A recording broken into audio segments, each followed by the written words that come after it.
Hello friends, welcome to the channel. तो आज हम बात करने जाएंगे भारत शासन अधिनियम 1919 के अंदर जो पॉइंट्स है इम्पोर्टेंट, जो कि हमारे पटवारी के एग्जाम में पूछा जा सकता है। तो उससे रिलेटेड हम बात करेंगे कि जो भारत शासन अधिनियम था, जिसके अंदर बोला था कि भारत का जो सचिव होगा, जो कि संसदीय एक मिनट रुको, पेन संसदीय नियंत्रण किया जाएगा, जिसके द्वारा संसदीय नियंत्रण किया जाएगा। तो 1919 से पहले जो 1909 का जो था अधिनियम, उसके अंदर भारत जो उसका जो अकाउंट है, मतलब जो उसको तनख्वाह दी जाएगी किसको, भारत सचिव को, वो भारत एक्सचेंजर से, मतलब भारत के जो इनकम का होता है एक्सचेंजर बॉक्स, उससे निकाला जाएगा। लेकिन 1919 में कहा कि भारत शासन अधिनियम के 1919 में कहा गया कि ये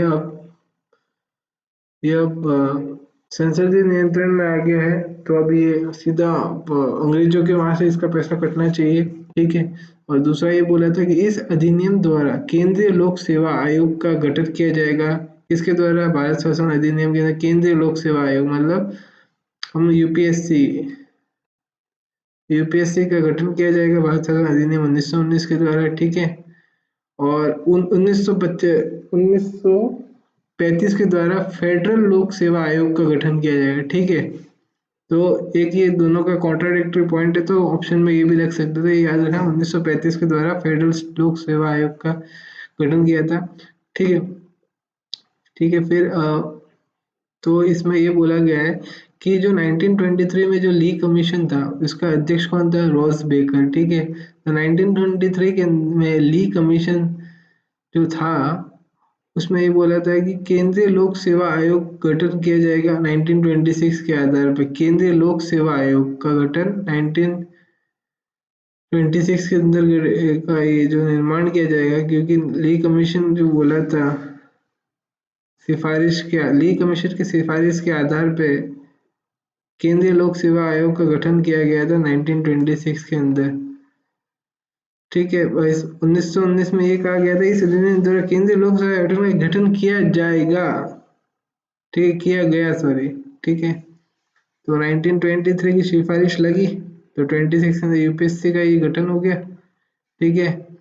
और 1909 के अंदर जो था, उसमें कॉमन सेपरेट सांप्रदायिक निर्वाचन प्रणाली के अंदर सिर्फ मुस्लिम को लिया जाएगा, जबकि 1919 के अधिनियम के अंदर सांप्रदायिक निर्वाचन प्रणाली के अंदर, जिसको हम कम्युनल रिप्रेजेंटेशन मेथड कहते हैं, उसके अंदर एंग्लो इंडियन को लिया जाएगा, भारतीय ईसाई के लिए है और सिखों के लिए। तो सिख, ईसाई और एंग्लो इंडियन के लिए यहाँ पे बोला गया था क्या, सांप्रदायिक निर्वाचन प्रणाली, ठीक है। अलग अलग निर्वाचन बनेंगे, ठीक है, इनको अलग, ठीक है। फिर 1919 के अधिनियम के तहत जो कि जो हाई कमीशन होता था, वो भारत सरकार के एजेंट के रूप में काम करता है, जो हाई कमीशन था, जो कि कहाँ पे, ब्रिटिश के अंदर है, ब्रिटेन के अंदर है। ये स्थापना किधर है हाई कमीशन की, ब्रिटेन के अंदर। तो वो भारत सरकार के एजेंट के रूप में काम करता है, ठीक है। और दूसरा वाला पॉइंट हम पकड़ते हैं, ठीक है, एक मिनट, यस, चलो अब दूसरा पॉइंट, यार, चलो, अभी ये दूसरा पॉइंट बोलता है कि जो ये हाई कमिश्नर था ना, ये जो ब्रिटेन का, वो उसका जो है ना तनख्वाह होगी, वो भारतीय खजाने से दिया जाएगा, ठीक है। और भारत शासन अधिनियम 1919 के तहत नरेश मंडल की स्थापना स्थापना की थी, जिसका गठन देसी राजाओं द्वारा हुआ था। किसके द्वारा हुआ था, नरेश मंडल का स्थापना देसी राजाओं द्वारा हुआ था, जो कि उसकी स्थापना 8 अगस्त 1921 के अंदर हुई थी, जिसका अध्यक्ष गवर्नर जनरल था। ये गवर्नर जनरल कौन था, इंडिया का था या हम ब्रिटेन का कह सकते। तो भारत सरकार अधिनियम 1919 के तहत केंद्रीय बजट का लाया गया था, जिसके अंदर बोला था केंद्रीय और राज्य के लिए अलग अलग बजट होगा। 1919 इसको थोड़ा पॉइंट पतला कर देता हूँ, हाँ, ठीक है। और 1919 में कहा गया कि 10 वर्ष के बाद एक वैधानिक आयोग का गठन किया जाएगा, वैधानिक आयोग का गठन, ठीक है। पर भारतीय कांग्रेस को ये बिल्कुल सही नहीं लगा, अगेंस्ट थी। और सरोज तिलक ने इसके बारे में 1919 अधिनियम के बारे में क्या कहा कि बिना सूरज सवेरा कहा किसको, बिना सूरज के सवेरा कहा किसको, 1919 अधिनियम को। ठीक है, तो ये वाला पॉइंट भी हमने कवर कर दिया है पेज। अभी दूसरे पॉइंट पे चलते हैं। ठीक है, और इसमें ये बोला था कि साइमन आयोग जो कि 8 नवंबर 1927 में आया था, जिसके अंदर 7 लोग थे अंग्रेज। ठीक है, साइमन आयोग कब आया था? 8 नवंबर 1927। तो 7+2, तो ये याद रखो, 7 लोग हैं तो 7%, और 2 तो हमें ऐसे याद रखना कि 7 8 9 9 हमारे फेवरेट संख्या रहती है, हमेशा गाड़ियों के नंबर भी वही लगाते हैं। ठीक है, तो 30 जून 1930 में रिपोर्ट जारी की थी किसकी, साइमन की, और लॉर्ड बर्किनहेड थे। ठीक है, तो उन्होंने बोला था कि तत्कालीन, लॉर्ड बर्किंगहेड कौन थे, जो कि तत्कालीन भारतीय सचिव के थे। उन्होंने बोला था कि तुम गुस्सा हो गए, हम मान नहीं रहे थे। ठीक है, तो 7 कमीशन की जो पॉइंट आए थे तो भारत वाले लोग मान रहे थे। लॉर्ड बर्किनहेड जो तत्कालीन भारत का सचिव था कि तुम खुद अपना कॉन्स्टिट्यूशन बताओ, तो कांग्रेस बोली हाँ चलो हम एक्सेप्ट करते तुम्हारी बात। तो मोतीलाल नेहरू जी आए फिर फॉर्म के अंदर। ठीक है, मैदान में आ गए। फिर उन्होंने 10 लोगों की एक कमेटी बनाई जिसको हम नेहरू कमेटी कहते हैं। ठीक है, तो बर्किनहेड ने 1930 के अंदर रिपोर्ट जारी की थी। ठीक है, ये रिपोर्ट जारी हुई थी। साइमन आयोग का तो 8 नवंबर 1927 को बोला था उन्होंने। तो 2 साल बाद लॉर्ड बर्किनहेड ने वो माने नहीं कि नहीं, हम पॉइंट्स नहीं मानेंगे तुम्हारे कि भाई ऐसा ऐसा है, हमारे ज़्यादा अंग्रेजों को रखो तुम्हारी कॉन्स्टिट्यूंसी के अंदर। तो बिल्कुल नहीं माने भारतीय लोग इसको। ठीक है, तो फिर एक नेहरू कमेटी का गठन किया गया। ठीक है, तो 10 अगस्त 1928 को रिपोर्ट जारी की गई। ठीक है, इसकी तो 10 अगस्त 1928 को रिपोर्ट जारी की थी। इसमें बोला था कि फंडामेंटल राइट्स, ठीक है, और अधिराज्य प्रांतीय स्वतंत्रता मिलनी चाहिए हमको, और सर्वोच्च न्यायालय का की हमको अधिकार मिलना चाहिए, सांप्रदायिक निर्वाचन समिति, पूर्ण उत्तरदायी शासन प्रणाली होनी चाहिए। ठीक है, ठीक है, समझिए आप।